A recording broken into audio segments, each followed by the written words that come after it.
Thank you, Jennifer. You know, Miranda, we've been hearing a lot about Kentucky's website and how well it's worked with the Affordable Care Act. People have bragged about it, but yet it seems like there's still room for scammers to try to move in and take advantage of people. Always. In fact, the AG's office has already shut down 3 of these fraudulent sites, and of course they know there's more out there, or could be more out there, so you need to know what to look for.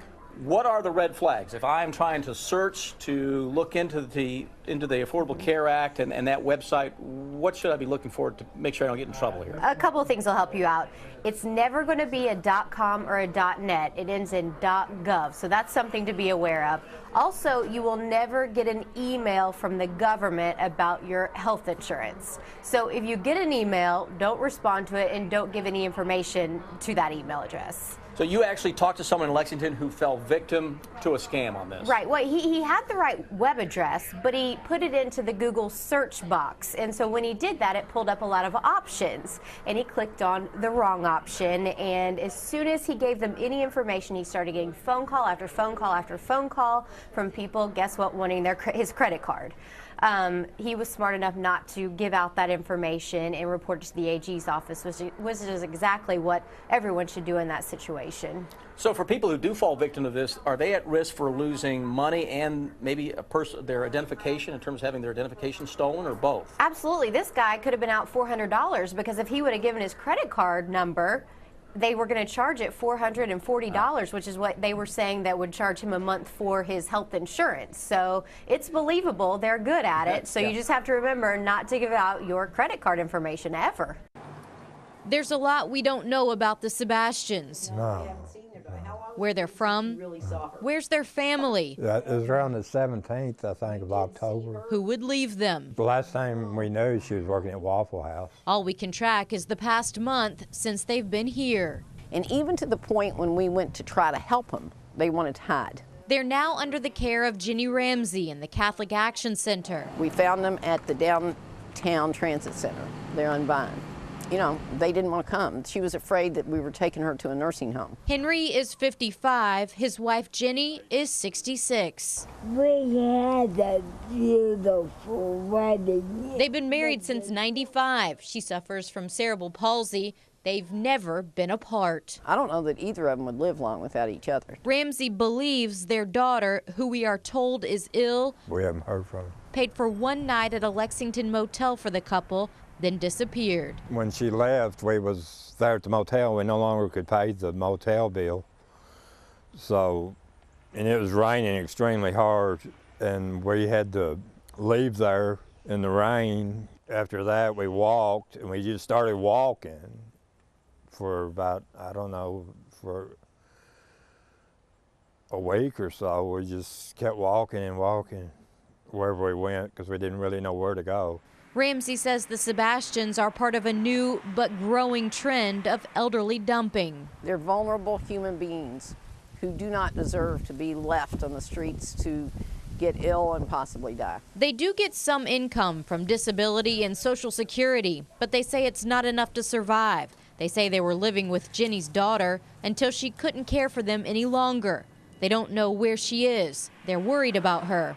Even after being left in the rain, walking for days, they miss her. Linda, I miss you. I'm worried about you.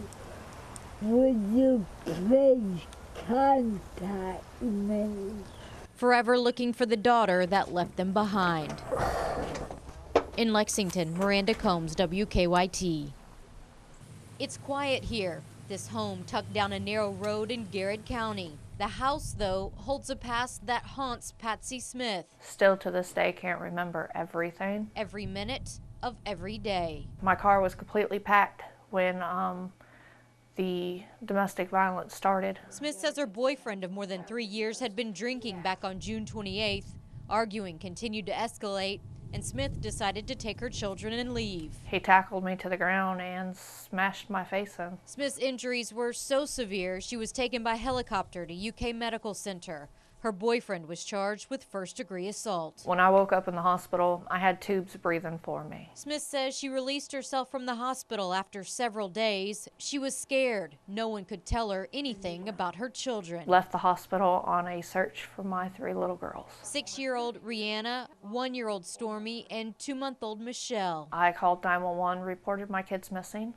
They informed me that my kids were in foster care. It's now been 5 months, and piles of paperwork and pictures are the only daily connection she has to her girls. But I provide everything for my kids. She says the state charged her with neglect surrounding the events on the day she was beaten. Neglect is when you don't care for the child properly, and they were well cared for. She says her children were never in harm's way, and now they're the ones paying for a crime where their mother was the victim. I'm not bashing the state at all. I feel like they feel like they're doing the right thing, but myself and the victim's advocate does not believe that they are. Smith says she's followed every guideline, rule, and request by the state. And for the state not to care, it hurts. But still, she's a mother without custody of her children. There's going to be a lot of people after this airs that's going to look at me and consider me a monster towards her.